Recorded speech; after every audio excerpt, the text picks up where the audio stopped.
Let's do a book haul. I have a handful of books here that I've just been randomly collecting since the beginning of the year. The goal originally was to just try and avoid buying books as much as possible and try not to buy any. I failed.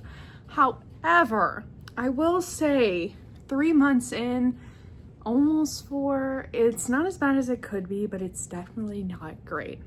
So let's jump into them. They're not in any particular order. You may have seen a couple in other videos, but let's review what I have purchased physically in the year 2026.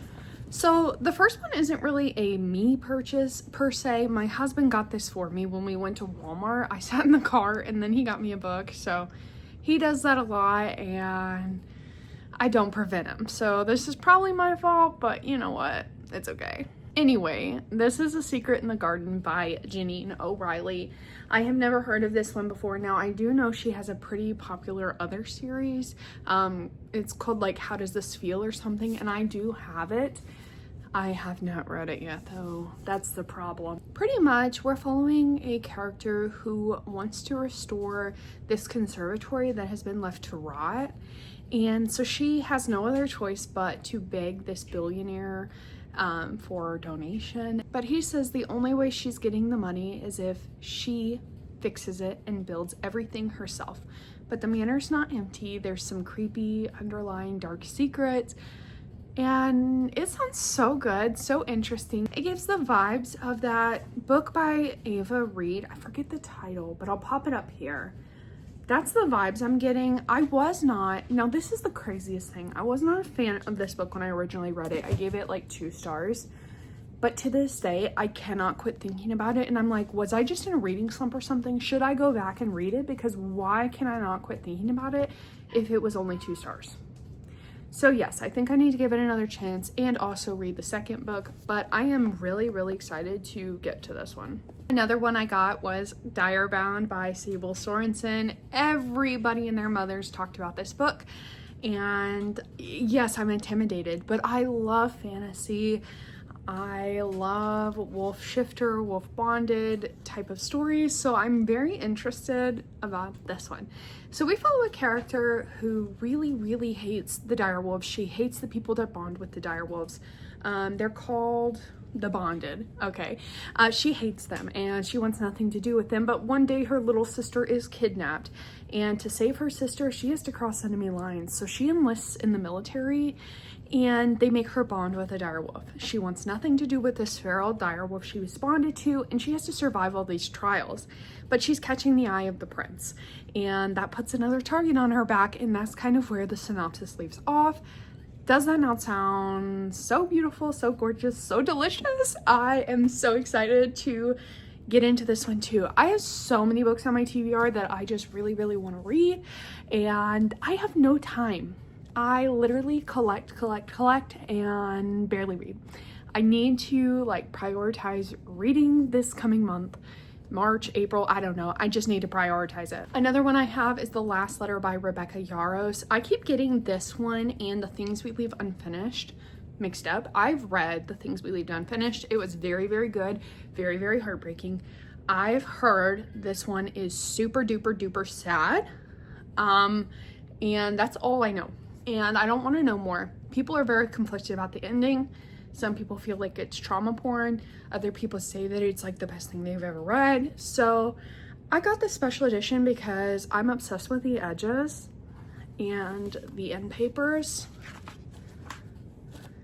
So yes, I really want to get to this one, but I need to be in the mood for like a very sad, very heartfelt book. Lady Tremaine. When I first seen this cover, I was like, ew. That's boring, don't like it, don't love it. Then I heard people talking about it and I said, yes, add to cart. Because in this book, we actually follow Cinderella's stepmother.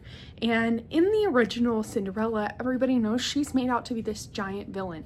But in this story, we're hearing her side of things and how Cinderella is actually the villain in the story. So, exciting.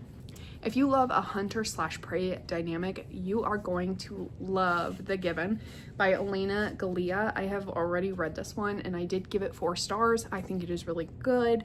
Is it the best? No. But is it a quick, easy read to fly through? Absolutely. And it's also on Kindle Unlimited. So if you have that, you can get this book too. So in this book, we follow a girl who is a given, and pretty much what givens are they are marked by the gods, and they are meant for a very special higher purpose. They've treated very specially. They go to special schools. They're sent to special things. They get excluded from things because nobody wants to be with the special people. She is excited for her future as being a given.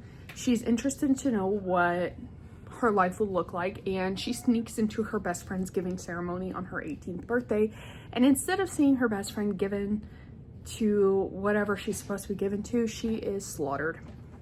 So now she's on the run, and she is being hunted because they need to get her back to that giving ceremony. Exciting, yes. And the second book I think comes out this year, and I am stoked. If you haven't heard of this series, you might be living under a rock, but that is the Summer I Turned Pretty series by Jenny Han.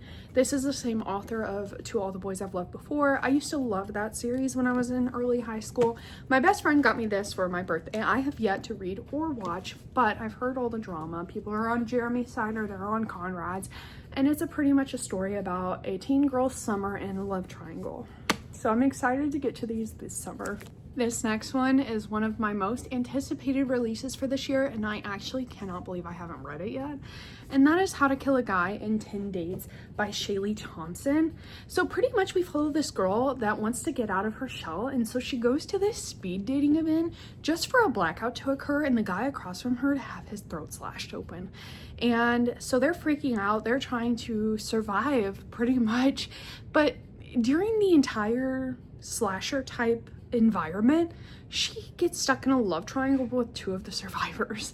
Have you ever heard of that? Sounds so cool, fun, awesome. Yes, not dying, but you know what I mean. For the Poet Empress, I've heard nothing but good things, and I am so excited for this, but I cannot even go over what the synopsis is about because it is just like it doesn't stick in my brain for some reason, so let me read it. In the waning years of the Azalea dynasty, the emperor is dying, the land is consumed by famine, and poetry magic is lost to all except for the powerful. Wei Yin is desperate. After the fifth death of a sibling, with her family and village on the brink of starvation, she will do anything to save those she loves, even offering herself as a concubine to the cruel, desolate heir of the blood-guarded Azalea house. But in a twist of fate, the inner court stands on knife's edge of civil war, with Wei now at the center as the princess chosen.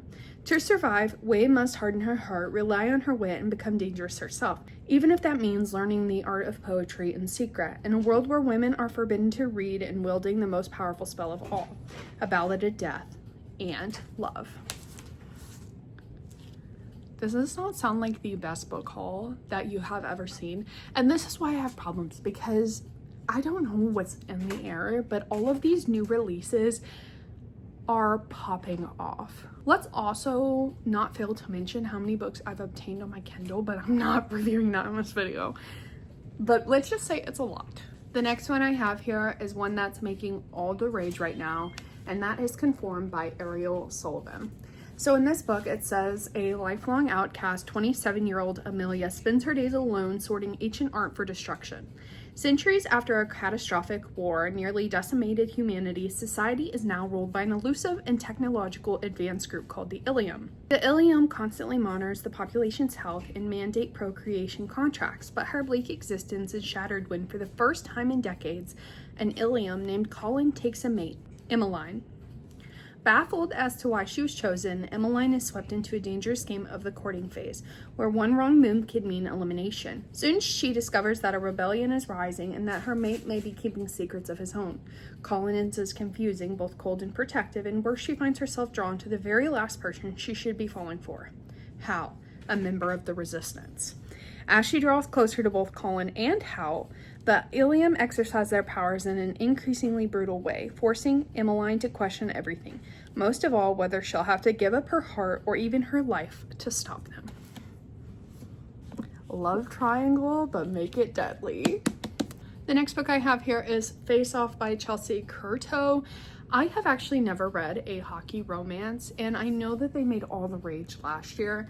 And I honestly wasn't that interested in getting one. I don't necessarily rate sports romances very highly, but I did want to go ahead and give this one a try because in my local store, there were like the series was like lined up, and like the ombre spines were so, or pastel spines were so gorgeous. I was like, oh my god, I want that series. I really hope I like the first one so that I can buy the rest. We follow a girl named Emerson who has wanted a spot on the NHL roster since she became a professional hockey player, and she's finally getting the chance. We also follow a guy named Maverick who is the best player in his league, but he's never had a winning record, and obviously they're going to be facing off and falling in love. This next one I actually already have a copy of, but I got it because I'm a Book of the Month member and it was the winner for Book of the Year. I had owned all of the finalists, so I just had to pick, so I'm gonna give one to a friend, but that is Wild Dark Shore by Charlotte McConaughey. I actually have not read it yet, but pretty much we follow this guy and his 3 children who take care of the seed bank off of the shore of like Antarctica or something like that. And one day during a heavy storm, this girl washes ashore. They nurse her back to health and they realize she's hiding secrets, but she realizes they're hiding secrets too. Kind of like a mystery-esque thriller. I'm not sure how much thrillery it is, but definitely mystery, lots of twists and turns. So I'm excited to finally read this one, especially knowing that it got Book of the Year. This next one, I'm actually surprised not more people are talking about it. In fact, other than it being a Book of the Month selection, I haven't heard a single peep about it. And that is Stolen Midnights by Catherine Quinn. We follow a girl who is supposed to get a magical gift from the Fates on her 18th birthday, as every like important person does. And on her 18th birthday, she is shocked because she doesn't receive a single thing. And then we are also following a guy who was tasked with stealing her gift. And when he gets the locket, he opens it to find a picture of himself. So that is kind of all I want to know. But yeah, they get set on this adventure together. It sounds super exciting. And the back says 3 fates, 2 hearts, and 1 destiny. I honestly am so excited for this too. The last one I'm very excited about, and that is Daggermouth by H.M. Wolf. It says, the first thing you'll learn in Newfound Haven is mercy no longer exists. Showing mercy is a weakness, and weakness will get you killed. The second thing is, the Veyra are always watching. From the highest glass atrium in the heart to the windowless slum dens of the boundary, no movement goes unseen. The last lesson is the hardest, but you must remember it. Love outside of your ring is a death sentence. The city is carved into rings of privilege and poverty, ruled by the masked elites who will do whatever it takes to hold on to power. Obedience is demanded, rebellion is crushed. Grayson Sorrell has spent his life caught between 2 worlds. Publicly, he's the flawless heir to the presidency. Privately, he's entangled in secrets that could topple the regime. But when he's forced into a political marriage meant to bind him tighter to the government's brutal laws, he finds himself shackled to a bride who is lethal as she is unwilling. Shadra is a mercenary raised to kill, not to wed. Yet when her bullet misses its mark, survival leaves her bounds to the very man she was sent to eliminate. Trapped inside the corrupt heart of the city, she becomes both prisoner and wife. Her every step is watched, her every move is tested. Their union is no love story, it's a battlefield. As secrets come to light and betrayals faster within the walls of power, Grayson and Shadra must decide between annihilating each other or burning the city to the ground together. In a world where passion sparks rebellions and loyalty is paid in blood, their forced bond may be the spark that ignites a revolution or the fire that consumes them both. Tell me that doesn't sound so good. They all sound so good, that's why I bought them, obviously. But have you ever heard of a love story, rebellion, dystopian, I don't know, that takes place inside of a heart? No, you haven't. And that just sounds so freaking cool. So yeah, that wraps up my book haul. I am so stoked and so excited to get these books, to read through them. And yeah, I really hope that I love every one of them because they all sound awesome. If you have any recommendations, drop them in the comments. If you have read any of these books, let me know what you thought. And yeah, thanks for watching. If you stuck around, please like, subscribe, follow, whatever these icons say to do. It really helps my channel to grow, and have a wonderful day.